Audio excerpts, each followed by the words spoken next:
22 जानेवारीला अयोध्या येथील प्राणप्रतिष्ठा सोहळा व 26 जानेवारीच्या पार्श्वभूमीवर गुरुवार दिनांक 18 जानेवारी 2024 रोजी इगतपुरी लोहमार्ग पोलीस RPF प्रशासन सज्ज झाले असून कोणतेही अनुचित प्रकार घडू नये यासाठी स्थानकात मोठा बंदोबस्त तैनात करण्यात आला आहे.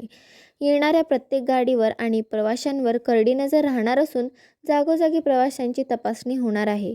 याचीच रंगीत तालीम आज इगतपुरी रेल्वे स्थानकावर घेण्यात आली.